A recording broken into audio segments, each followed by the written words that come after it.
శుక్లాంబరధరం విష్ణుం శశివర్ణం చతుర్భుజం ప్రసన్నవదనం ధ్యాయేత్ సర్వవిఘ్నోపశాంతయే.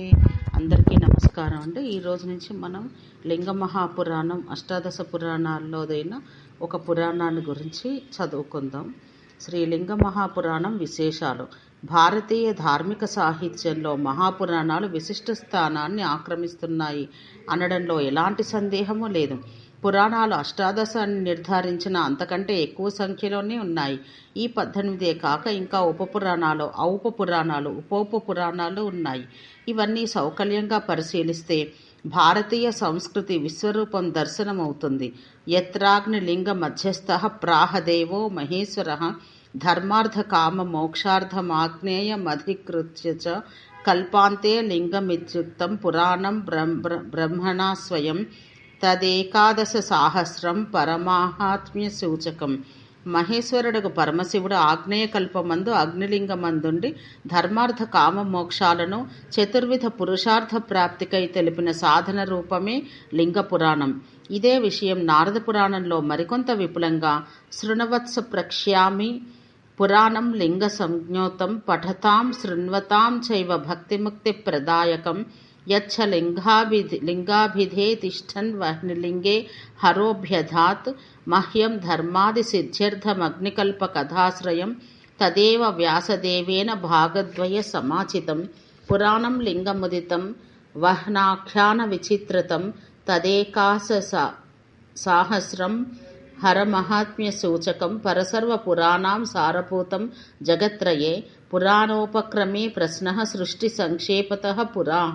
ఈ నారదీయ మత్స్య పురాణోక్తులను అనుసరించి ఇది అగ్నికల్ప వృత్తాంతాన్ని తెలుపుతుందని అందరికీ తెలుస్తుంది. శివుడు అగ్నిలింగ మధ్య నుంచి దీన్ని వినిపించగా అనంతరం వ్యాస భగవానుడు దీన్ని పూర్వ ఉత్తర భాగాలనే 2 భాగాలుగా చేశారు. ఈ పురాణంలో మొత్తం 11,000 శ్లోకాలున్నాయి. పూర్వ భాగంలో 108 అధ్యాయాలు, ఉత్తర భాగంలో 55 అధ్యాయాలు ఉన్నాయి. లింగ పురాణం శైవ పురాణం. పారమ్యతను ప్రధానంగా ప్రతిపాదించే పురాణం. శివుని దేవాది దేవునిగా, సర్వోత్కృష్టునిగా, ఆయన నిష్కళారూపంలోనూ సకలారూపం రెండింటిలోనూ ఆయన చిహ్నము, లక్షణాలు, ఆయన లీలలు, అవతారాలు, ఆయన మహత్యాన్ని, ఆయన ఉద్భవం మహత్యాన్ని తెలిపే గాథలు, లింగ ప్రాముఖ్యత, లింగ రూపంలోని ప్రాధాన్యత, లింగ ప్రతిష్ట, పూజాఫలం, లింగారాధన విధానాలు, అర్చా పద్ధతులు, ఆరాధనలోని తాత్విక నియమాలు, లింగరూప ఆర్చా విధానంలోని ఉత్సవాలు, వాని నిర్వహణ మొదలైన విషయాలు సమగ్రంగా తెలియజేసే పురాణం కాబట్టే ఇది లింగ పురాణం అని చెబుతున్నారు. లింగ పురాణ కర్తృత్వం.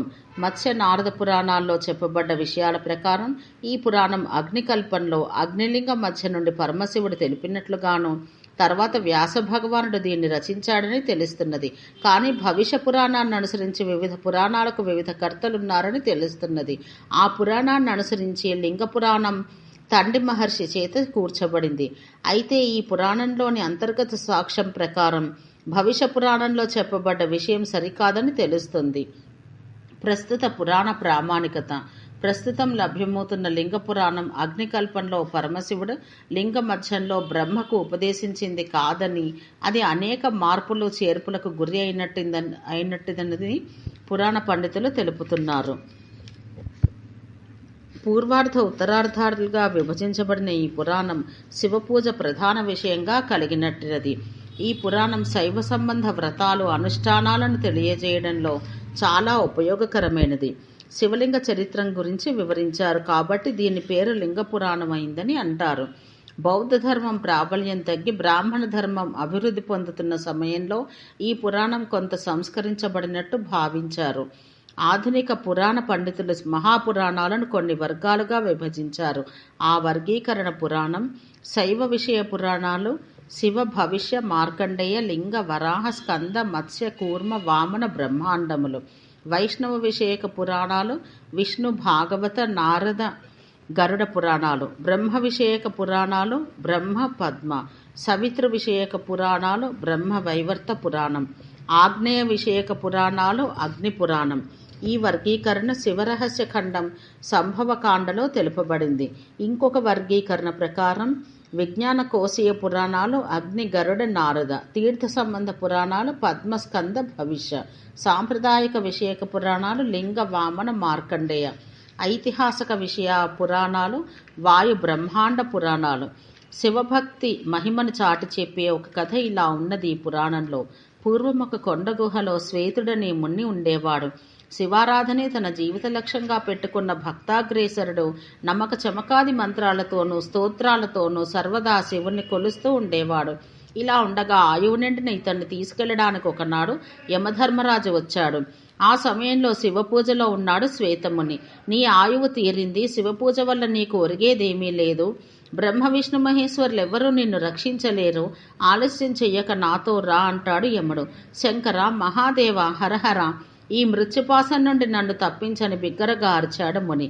అంతేగాక సర్వదేవతలకు మూలమైన శివుడు నాకండగా ఉన్నాడు.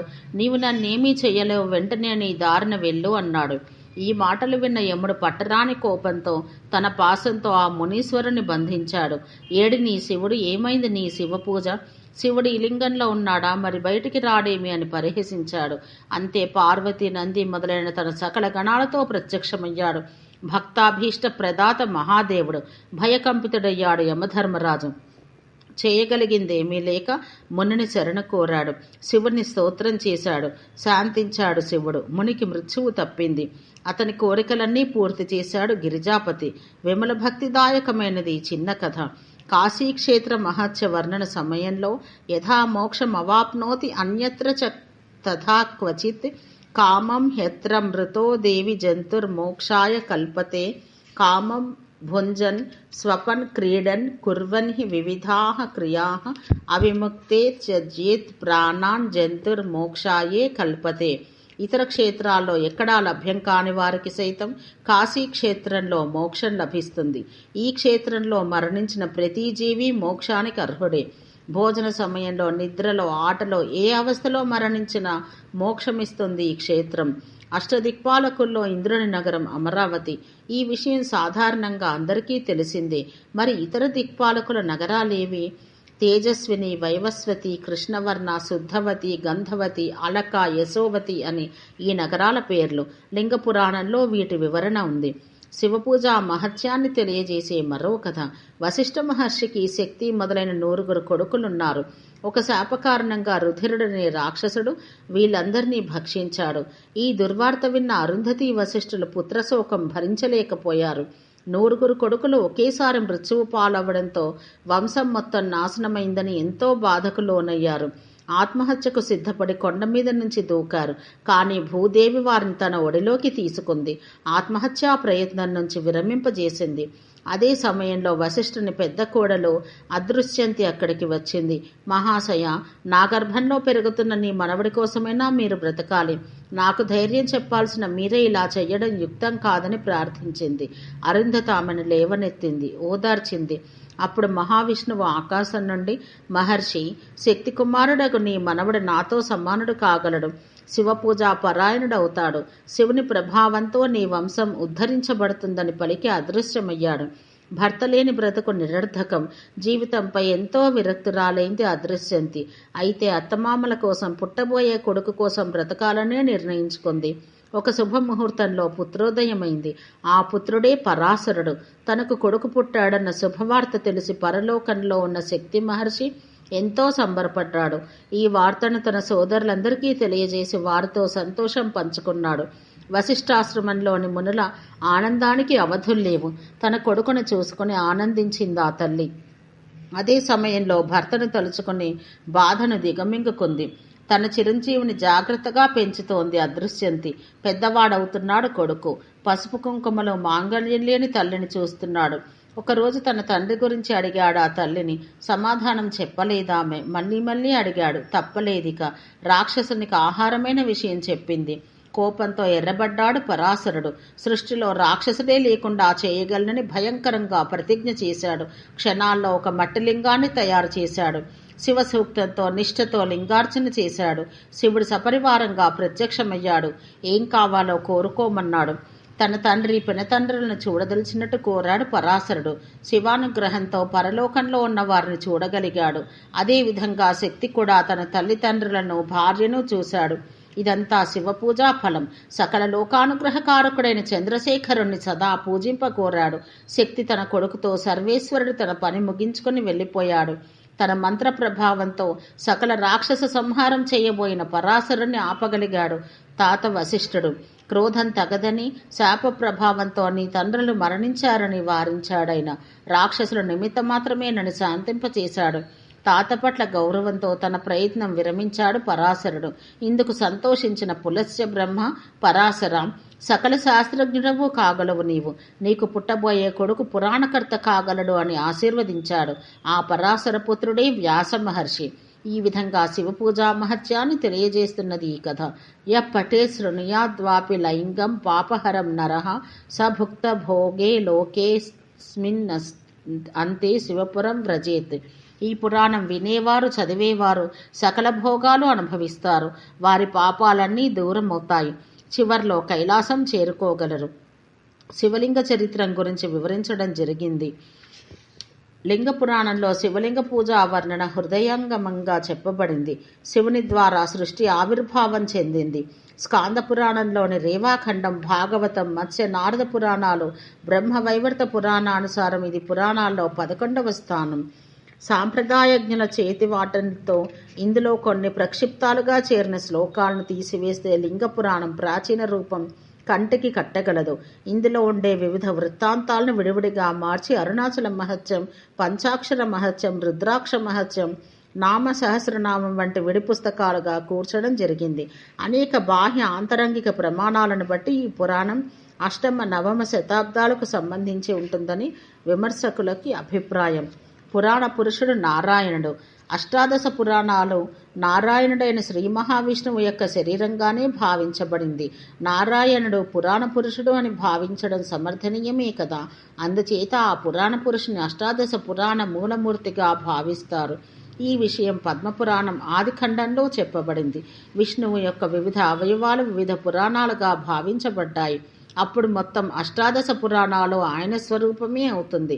పాద్మము హృదయంబు, బ్రాహ్మము మూర్ధంబు, మధ్య గారుడము, వామనము త్వచము, భాగవతము దొడల్, బ్రహ్మాండమస్థులు, మాత్స్యము మెదడు, కౌర్మంబు వెన్ను, లైంగ వారాహముల్, దక్షిణ వామ గుల్ఫంబులు, నారదీయంబు, నాభి రోమములు, స్కాందము, వామ దక్షిణ భుజ ద్వంద్వంబు, శైవంబు వైష్ణవంబు, వామపాదం ఆగ్నేయంబు, వామజానుతలము, బ్రహ్మ వైవర్తంబు, దక్షిణోరు పర్వము, భవిష్య అపశ్చవ్య భావమొందినట్టి పదము మార్కండేయమచ్యుతునకు అని పద్మపురాణం తెలుపుతుంది.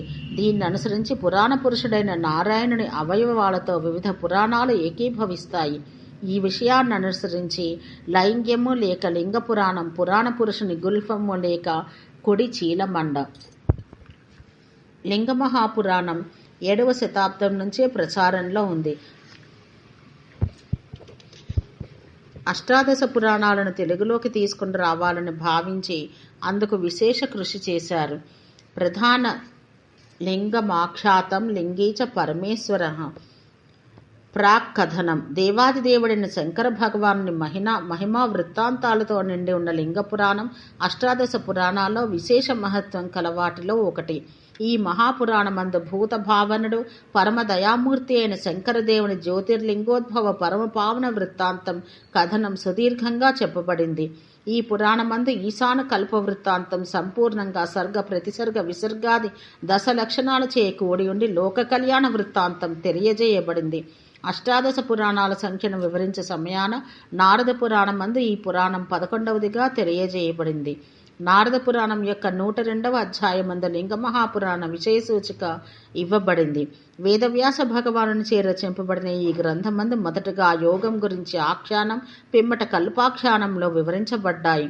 అనంతరం లింగ ప్రాదుర్భావం, లింగ పూజా విధానం వివరించబడింది. సనత్ కుమారుడు శిలాదుల మధ్య జరిగిన బహుసుందర సంవాదన వర్ణన ఈ పురాణాన హృదయాంగంగా ఉంటుంది. తథాపి దధీచి చరిత్ర యుగధర్మ వర్ణనము కలదు.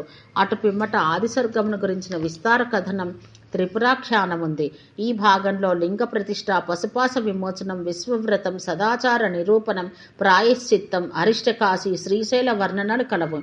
ఆయా సందర్భాల్లో అంధకాసుర వృత్తాంతం, విష్ణు అవతారాలకు వరాహ భగవానుని చరిత్ర, నరసింహ చరిత్ర, జలంధర వధ, శివ సహస్రనామ స్తోత్ర కథనం, కామదహనం, పార్వతీ వివాహం, గణేశాఖ్యానం, శివతాండవ నృత్య వర్ణనం మొదలగు వృత్తాంతాలు ఎన్నో ఉన్నాయి. ఓం నమః శివాయ.